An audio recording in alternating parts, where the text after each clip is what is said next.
Even though I always perceive myself as a progressive teacher, ironically, I have stayed at the same place for a long time. I'm always fed up with the iterative process of learning, and that's why I stand still for a while. That also explains why I'm a paradoxical blend between an ambitious but self-effacing guy. I hope that in the near future, I can prevail in online teaching industry.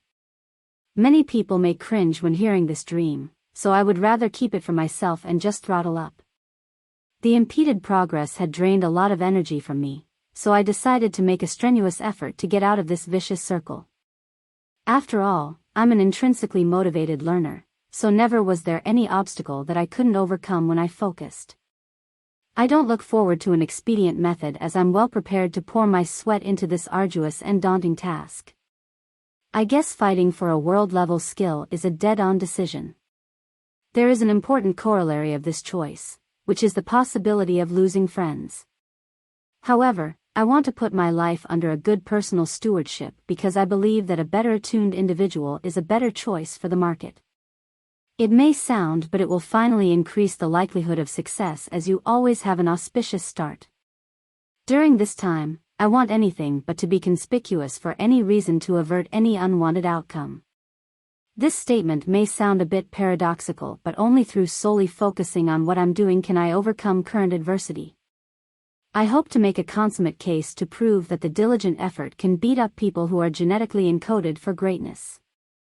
Even though my boss is a tyrannical disciplinarian who puts the whole company under a strict stewardship, she is a wholehearted woman, which makes me intrinsically motivated.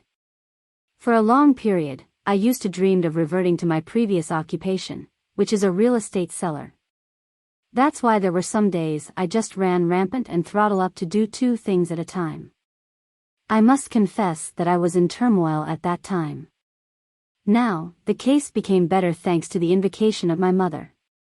Now I just ignore the extraneous noise and information out there and solely focus on my consummate purpose, which is to educate a new wave of potential leaders, who then will bring BP to a new level of wealth of prosperity.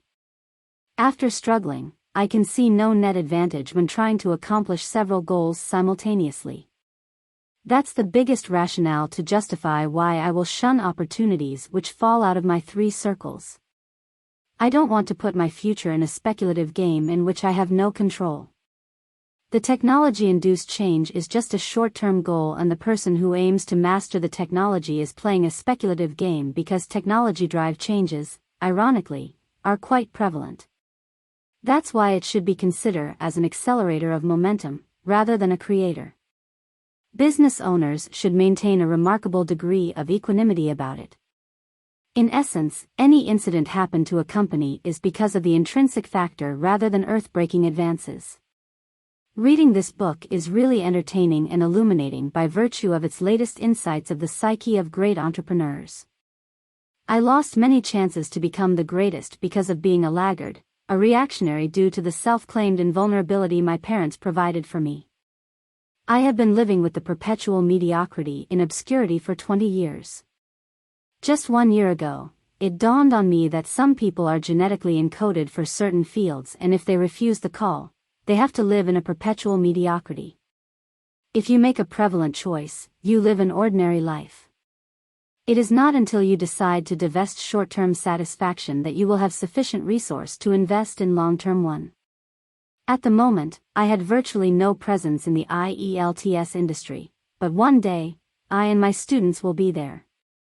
I will never compromise with mind-numbing mediocrity, so I will obliterate any obstacle that stops me from moving forward.